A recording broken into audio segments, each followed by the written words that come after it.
Try that again. Good morning. We'll go ahead and begin this morning. I've got a few things here regarding prayers. Is anything else that we need to add? I've got the Schmidt's son Luke, who's going to be having surgery on Tuesday for tonsils, adenoids, possible ear tubes, and repair a hernia. An oil change and a lube job.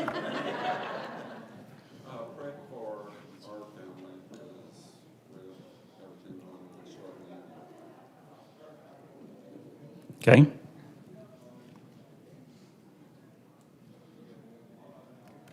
Also, of course, want to remember Coy as he continues his treatments, and Dale Putnam, who is Jamie Tunnell's dad, has been in Houston. He has a brain tumor. It had quit growing. It started growing again.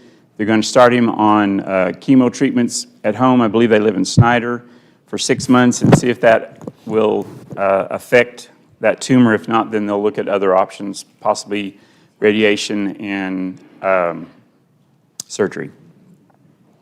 Paul? Yes? My grandfather, Kenneth Baker, they decided not to do any chemo with his cancer that he has, but they are looking at possibly doing radiation. And I think it's just a too little too late kind of situation. Okay. All righty. All right, let's begin. Heavenly Father, we thank you so much for all that you do, for bringing us together this morning, for the opportunities and the freedoms that we have to freely come together. Lord, we ask that you continue to be with Coy as he's in the middle of his treatments and help him to physically be able to withstand these treatments and to rebound quickly. And we ask that you just continue to watch after he and Gail.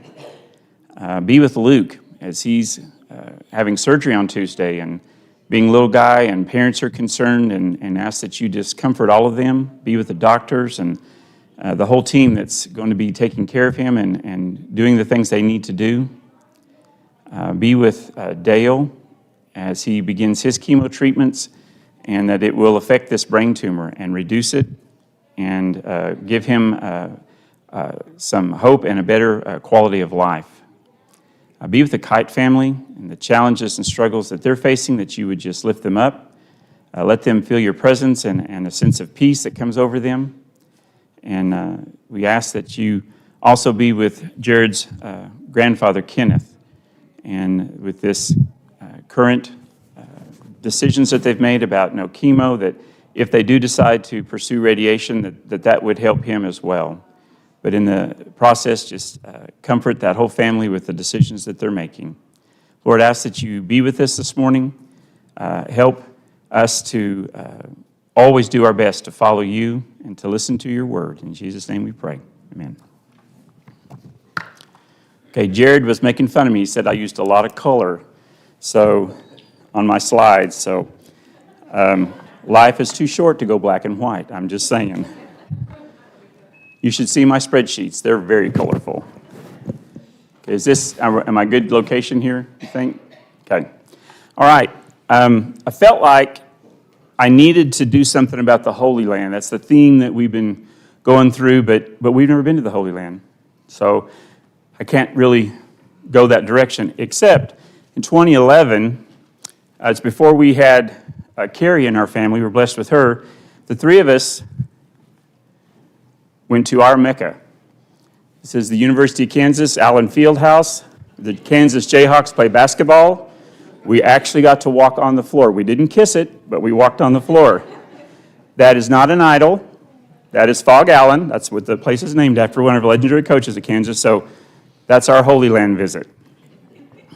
I'd like to talk about family and how we interact as a family, and how we need to depend on each other as a family. Family I looked up two different things. One says a group of people related to one another by blood or marriage. And we've got folks here that are related by blood or marriage. Sometimes marriage is thicker than blood, but that's the way it happens sometimes. And my mother-in-law just bless her heart, she loved me for all my faults. So, other one is descendants of a common ancestor. And I think that's where we are. We're descendants of a common ancestor, which is Christ. That's why we're here. I think that, we all believe that, or we wouldn't be here. That's how God designed the church, for us to be a family, for us to be connected, and to have that common thread that runs through everybody. Though we're not all biologically related, we are related and we are family. And if we can't depend on each other as family, things can get pretty rough. Family is several things. Families love each other a lot of times. Like at times when our child was growing up, say, I'll always love you. You notice I didn't put like up there sometimes. Sometimes it's hard through certain stages of our lives to always like something, but we always love our family, and that's nothing more important than that. Very caring. We have to be forbearing with one another. We don't always agree. We're not always going to agree, but we have to look at what the important things are and agree on those things. Being very patient. That's a hard one for me. I'm not a very patient.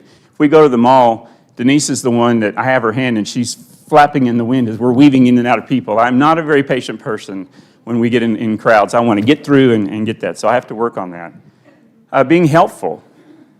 Different times we need to admit that we need help. We don't need to try to take it on all on our own. Being very protective. Looking out and I see a lot of moms start messing with their babies, and a whole nother feature comes out of a mama. Okay, daddies too, but mamas are a little different. They get extremely protective of their brood. And the hard one is discipline. That's a hard one. It's hard to discipline, and knowing that you're doing it the right way, in a caring way, and in a way that's going to be beneficial.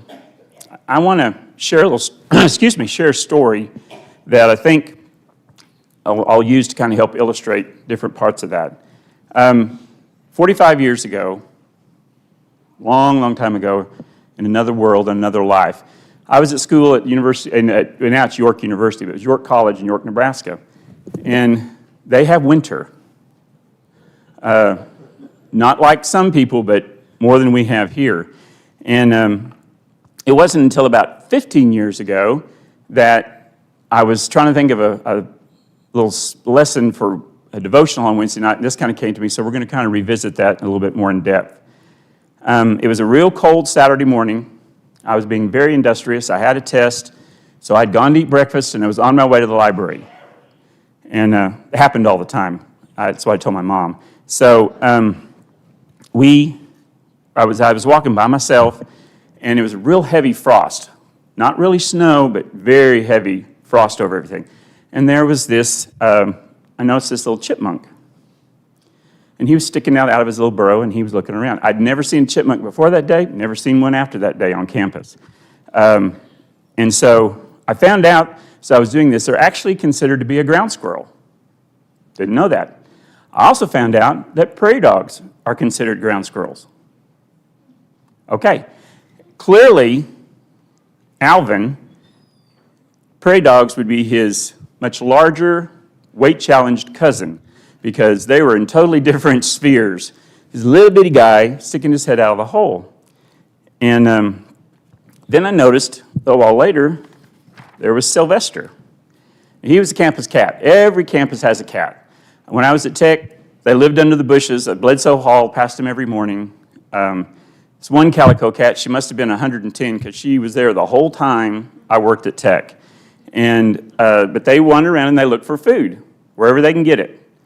And so this Sylvester was just sitting there on the ground. And then, of course, there's me, the studious bystander. That doesn't look like me, but I wore contacts back then. And on my way to the library. Well, I discovered that this cat was making, he was down in prone position. And he was just doing these little jerky motions. I thought, oh, that poor thing is frozen. It's so cold, he's frozen. So I was trying to decide, what am I going to do, because they weren't necessarily approachable, And so I was trying to figure out what way. Well, then I realized about 6 feet away from Sylvester was Alvin. Well, he was stalking Alvin. And I thought, this is cool. So I would sit there and watch for a little bit, and every time Alvin would turn his head one way, Sylvester would make a jerk. Or he'd close his eyes, I could tell, and Sylvester would make another jerk. And he kept doing that little by little till he got a little closer, and wham! He nailed Alvin. And I thought, oh my stars, this is like Wild Kingdom right here on campus. This is so cool. It's like a lion and a giraffe, kind of, sort of, not really, but it was really cool. Years later, about 15 years ago, I was like, oh my stars, I am the most horrible. I let Alvin get eaten. He became breakfast because of me. If I just said something, he'd have gone in the hole, Sylvester would have had to give away his cover, and it was all my fault that poor little Alvin became breakfast that morning. But this event, I think it continues to teach us and warns us the things that we're taught about throughout the Bible. Being aware, being watchful, and how important being a family is in being watchful. I think it tells us several places about the importance of being a community of believers. Essentially, there's safety in numbers. Don't forsake meeting together. There's a reason for that. When we're isolated, we become more vulnerable. We're in a group, we're much harder to be affected.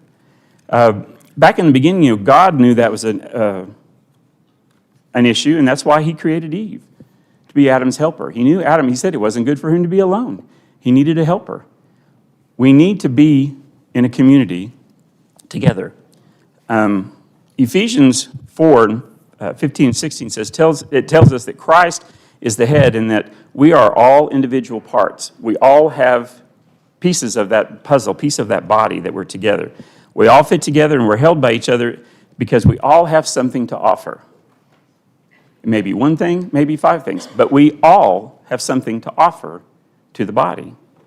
And with that, it causes growth. And I think we're blessed. I think that's what we're seeing here at Shallowater, because we all have gifts that we're using, and God is blessing us and with the opportunities to work in this community. And we build each other up and build each other up in love. That's the important thing, is that families are not effective when we're in attack mode, or we're always being critical, or we're always trying to find fault. We have to move past those things and build each other up in love. So we kind of explore some things about different characters in the story. Back up a little bit. Alvin, they live in colonies, just like, prairie dogs. When you see prairie dogs, I was out for work when I was working for the insurance company taking pictures one day, and we have prairie dog colonies everywhere. They're not just at McKenzie Park. They're everywhere. There's a piece of dirt, there's a prairie dog colony. Okay, I got out of my truck, and I was going to walk up to this house to take pictures. Well, I got too close. Oh, my goodness. You would think I was running through there with a knife, going to get however one I could get. They started, they sent out the alarm, and boy, they went down their holes. They scampered quickly. There's a reason. They look after each other. They're a colony. Alvin decided to be rogue that day, and it cost him his life. Alvin is like a lot of us sometimes. I think we struggle with being self-sufficient. We think, we got this, we can handle it. If it's big, I'll ask for help. This is not a big deal. I can do this. I'll just take care of it myself. Joanna, our granddaughter, I can do it. Okay, I know, sweet pea, but I really wish you wouldn't get that jug of orange juice out of the refrigerator by yourself. It's full, and she's going to carry it over and boom, plop it up on the cabinet. But she wants to do it herself. And we all struggle with wanting to do things ourselves. But it's most important that we step back and we realize when we do need help. I think God designed the church that way to keep us safe from Satan. And by doing that, we stay stronger and more unified. Satan is very active. We don't see him per se. Sometimes we see him manifested in people by their actions or their behavior. But we don't see him moving about. We don't see God, but we know he's there. And I've never understood why some people have no problem acknowledging God, but they can't acknowledge that Satan exists and that he's very active. And I've never understood that. Two beings that we can't touch, but are very active and moving about all the time. Two examples of Alvin kind of come to mind. Saul started out being God's chosen, and he was blessed as God's chosen. And then he let Satan start talking in his head, start listening to him. And little by little, he moved away from God. And before long, he was so paranoid. He was paranoid of David. He was paranoid of everything, that he was going to lose everything. And in the process, he was losing everything because he chose to move away from God and to be self-sufficient on his own. It ended up costing him everything: his kingdom, his country, and his life. Because he chose to be self-sufficient and that he wasn't going to listen to anything else. And I think COVID, I know we always bring that up, or I bring it up, but I think it taught us a lot of things. We didn't understand it, and as things went on, every week seemed like something new was coming out and something different was coming out. But in the process, initially, what it did is it isolated us. And as a church, when we had the opportunity to come back together, we were craving that. We missed that because isolation stinks. Okay? I think Denise got tired of me after a while. It's like, okay, we're the same two people. We're seeing each other all the time. Could you change up your look a little bit? I went with this. This is my Charlie Brown look. This is the Charlie Brown fan club look. Okay? So this is what we're doing. Because we're together. People had to learn how to like each other more because we were together all the time. And so we got the chance to come back. We missed that. It was so important. Unfortunately, all over the world, some people didn't ever get back in the groove of things. They stayed isolated. And with time, that was their downfall. We saw what it did, unfortunately, to folks in nursing homes when they isolated folks in nursing homes away from their families. It was terrible. We see people who chose to stay isolated in their homes, and before long, they're depressed. They're despondent. They don't know what to, and they're just downward spiral. It wasn't a good thing. But I think it made us and many others appreciate what we took for granted for years and years and years, for decades. But it's one of those things that, like Alvin, making a choice to isolate and to think you can do it on your own, and it becomes very, very detrimental to your overall physical and mental health. Ecclesiastes 4 says, 2 people are better than one, for they can help each other succeed. If one falls, the other can reach out and help. But someone who falls alone is in a real trouble.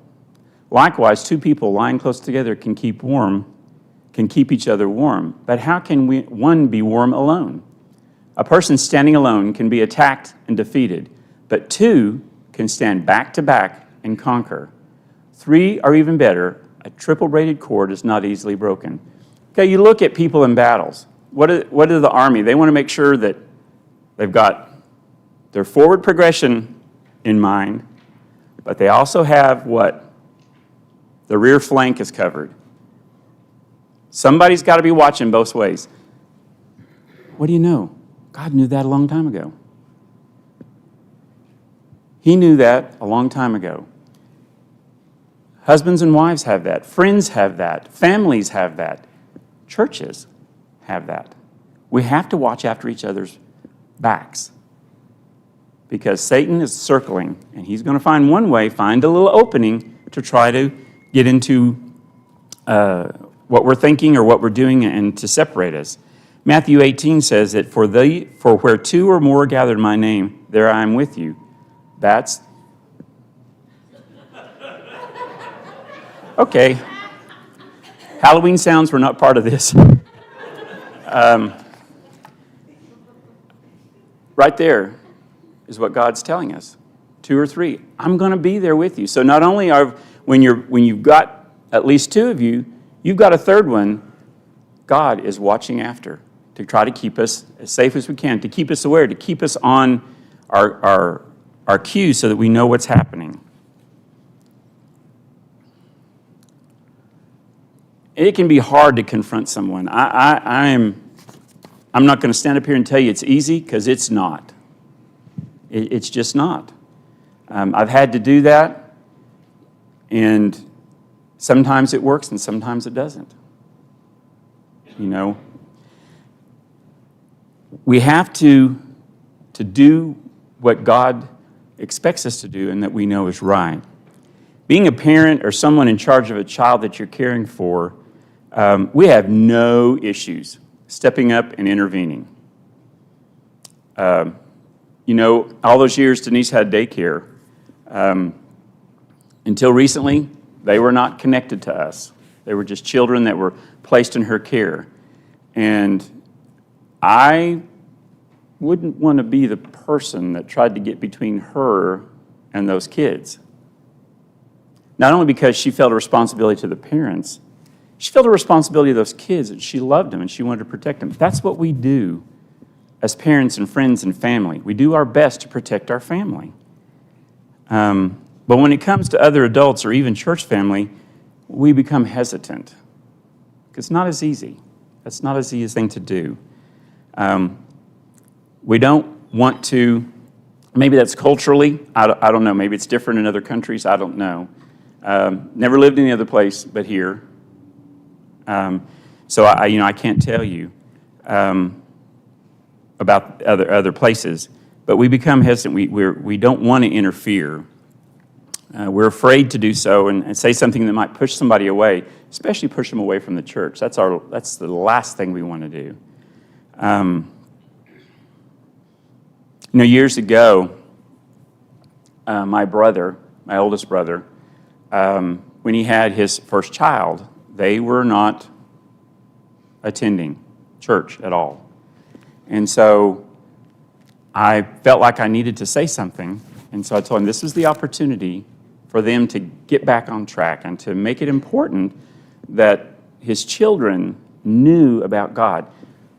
Our children's curriculum was changed this last fall to start building a basis for our children to understand how important it is to have God in your life. And you build on that and you learn more things. Then when challenges come, doesn't mean they're going to be easy, but we kind of have something to fall back on, something that we know to be true. It's hard and it's our responsibility, but it doesn't come easy. King David, a man after God's own heart, chosen by God, and David did great things. And he let an incident that shouldn't have happened, Bathsheba shouldn't have been bathing on the roof. He saw that, but then he acted on it. And he went from bad to worse. He took a man's wife, he took a man's life. Nathan, do you think, in my mind I think, how easy was it? Nathan was obedient, God told him to go, but how hard was it for Nathan to go see David, this powerful, mighty king who he knew had already killed one person? How easy would that have been for Nathan to have lost his life? Nathan was obedient, he went to God. And David, because he had the heart of God, he repented and he continued to be a valuable servant of the Lord. Apostle Paul, when he was still Saul, on the way, and he was blinded and completely vulnerable at that point. And Ananias was sent by God. Ananias didn't want to go because he had heard about Saul. Everybody in that area had heard about Saul. Saul was ruthless. Talk about kings or warriors who put hash marks on their belts or their tunics or whatever, sewed a little fringe on it, I don't know, in the battles that they won and who they killed. Saul was relentless. But Ananias was obedient. And he went to Saul. We know that God touched Saul's heart, and he was completely repentant and an example of somebody who couldn't have gone 180 the other direction. But Paul did. I mean, completely, because of somebody following God and doing the right thing and telling him about what God expected. Matthew 18 is our example for that. It says that if your brother sins against you, go and tell him his fault between you and him alone. If he listens to you, you've gained your brother. And that's our prayer, that's what happens when we do make that step and try to bring somebody back or help them through a difficult time to get back on track. Philippians 2 tells us, do nothing from selfish ambition or vain or conceit, but in humility count others more significant than yourselves. That's sometimes, I think, where we struggle, is that somebody might be more important than we are. Let each of you look not only to his own interests, but also to the interests of others. And in a family, that's what we do. We try to look at the interests of others. I think about that. I think about my mom. She probably wanted to break my arm, because we would go to school, first day of school, and the teacher would say, does anybody's mom want to be a room mother? Because my mom could do anything. And I'm sure she was like, put your hand down. I never realized until I became a parent that how did those cupcakes appear between the time I went to bed and the next morning? It wasn't the fairies that came in. The Keebler fairies didn't come in and do it. Parents do things like that all the time. They sacrifice themselves for their children's own good and what's best for them. That's what we should do. I think that's what we try to do, is to sacrifice things that maybe we want in our minds, what we think is best, what's best for the good, what's best to make somebody else get closer and move forward. And a key component to that, over and over again, I think the Bible tells us, is to love one another. We have to love one another. Sylvester, in the story, is Satan, of course. He's the one that's just scrambling around trying to think. And he knows my weaknesses are different than George's weaknesses, or different than Gary's weaknesses. He knows all of them. And he doesn't need to keep a book. He doesn't flip it open to figure out what belongs to one or the other. He knows. He's very cunning. He knows us very well. And he will use whatever avenues to whittle away at what we're thinking about. And essentially what I think he tries to do in the world today is he's right now, I think, he's trying to desensitize us. In everything we see, watch, move around, hear, so that just like Sylvester, he's setting us up for the kill. When we least expect it, when we think, I had somebody tell us once, when you think you're least vulnerable, you're probably the most vulnerable, because you're too confident in your own abilities. And I never thought about it that way. First Peter says, I love this, it was in the message, just like the word it says, keep a cool head, stay alert, devil is poised to pounce and would like nothing better than to catch you napping. Keep your guard up. You're not the only ones plunged into these hard times. It's the same with Christians all over the world, so keep a firm grip on the faith. The suffering won't last forever. It won't be long before the generous God, who has great plans for us in Christ, eternal and glorious plans they are, will have you put together and on your feet for good. He gets the last word. Yes, he does. Satan doesn't have the last word. And that's exciting. That's encouraging to me. But that's, it talks about napping. That's when we get a little complacent, a little too comfortable. We're not, got your feelers out, kind of trying to make sure something's up.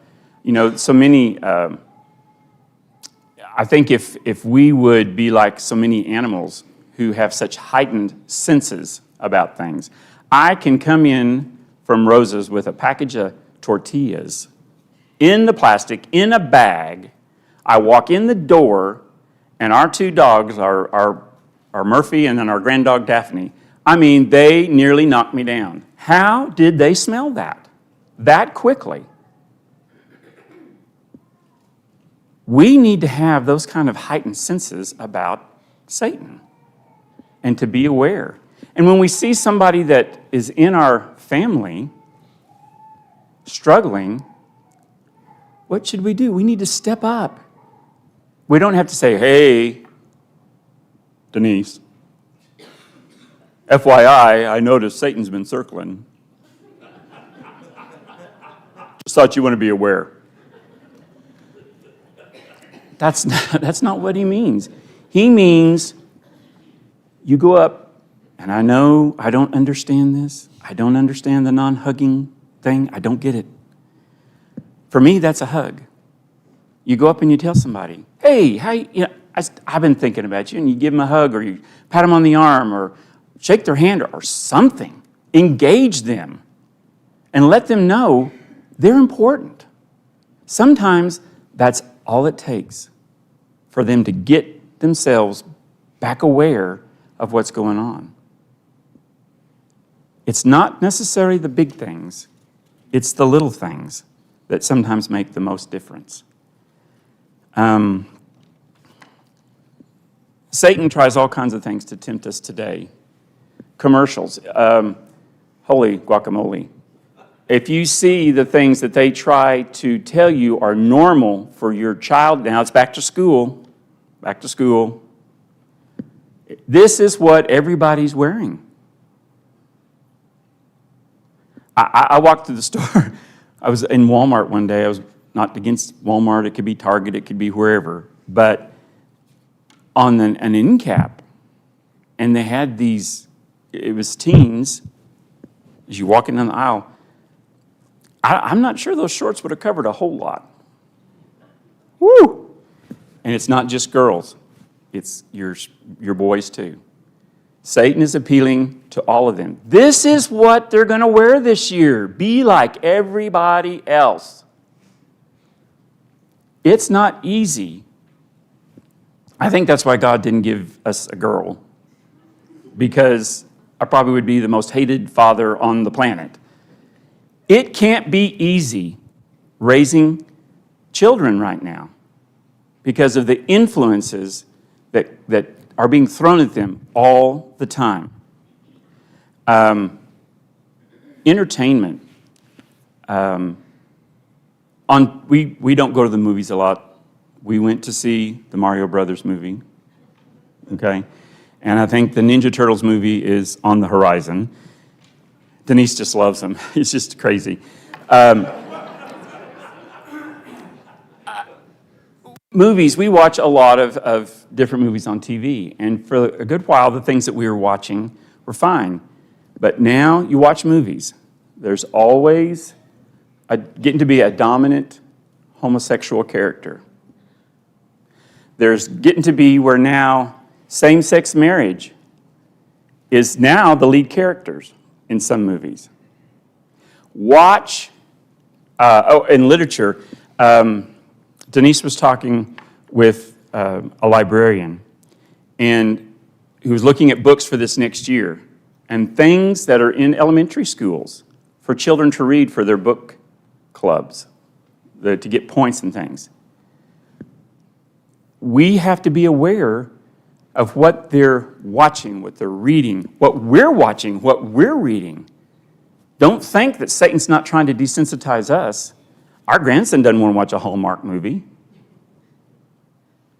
But that's where it's happening. Okay? Kids' movies.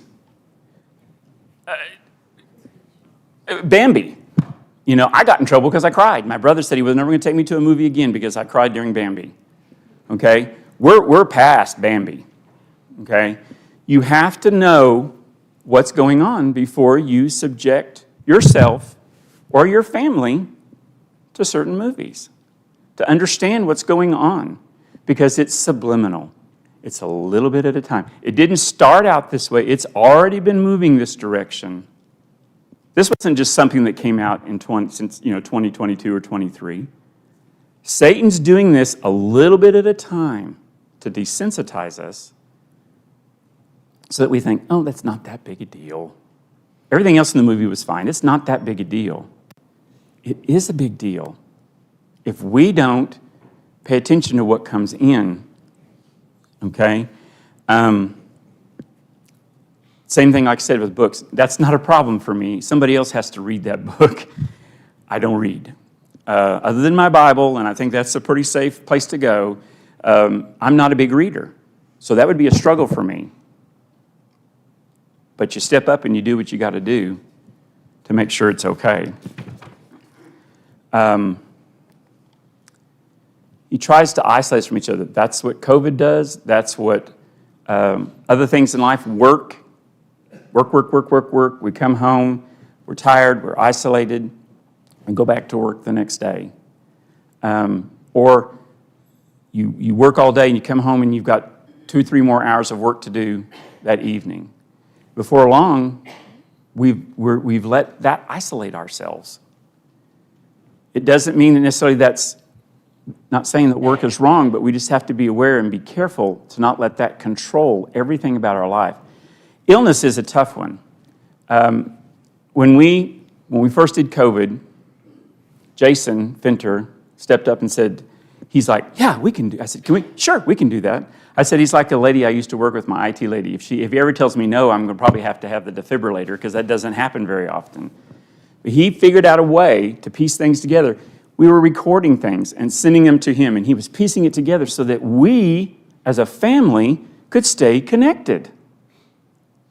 And I thought, once this is over, we won't need to do online worship anymore. That won't be necessary because we'll be back together.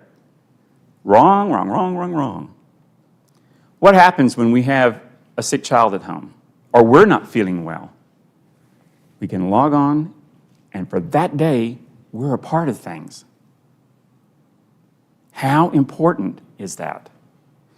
When you have somebody who has a long-term illness and is not able to be here, online worship, it's live, it's real, it's happening. So it makes you feel like you're included. It's part of it and kind of gives you some oomph, gives you some strength to fight that next day. Little things become big things as far as encouragement. When you have the death of a friend or a loved one, especially at a point in their life when it's not expected, it just shakes you all the way down to your bones. It's difficult.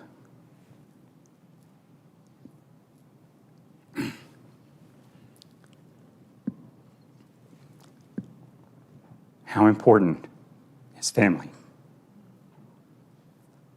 I really didn't plan this. I thought this was good. It's so important because that's what lifts us up. And when we move away from that and fight that battle by yourself, you're not going to win. You're not going to win. God's going to help you win that, and your family is going to help you find that. Romans 16 says, one final word of counsel, friends, keep a sharp eye out for those who take bits and pieces of this teaching that you've learned and then use them to make trouble. give these people a wide berth. They have no intention of living for our Master Christ. They're only in this for what they can get out of it and aren't above using pious sweet talk to dupe unsuspecting innocents. That's what we have to be aware of. I think that's what we're kind of fighting in the church today. We're taking bits and pieces of things and satisfying our own desires and not doing us good. That's why I love this church. We try so hard to stay true to the Word, exactly what God tells us to do, not what the world tells us, not bits and pieces, the whole Word every day. Okay, I have a quick story. It's funny.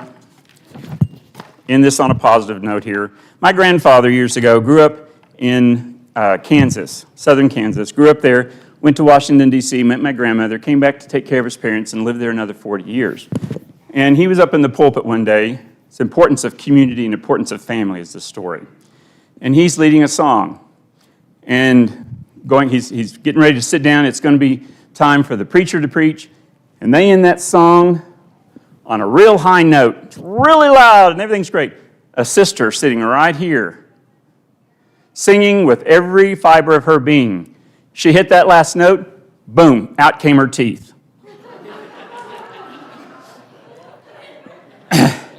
I asked my granddaddy, I said, what did you do? He's kind of, I said, what'd you do? And he said, well, I stepped down from the pulpit, I picked up her teeth, I handed them to her, and went down and sat with your grandmother. So, don't lose your teeth this morning. I don't know if David will do that. Or Kent, I think, is leading singing. I don't know, Kent might make you lose your teeth. Whatever it takes, take the step, be family, be caring, be watchful for each other, and be aware that when things get tough, we have each other to lean on and to make the difference. Thank you.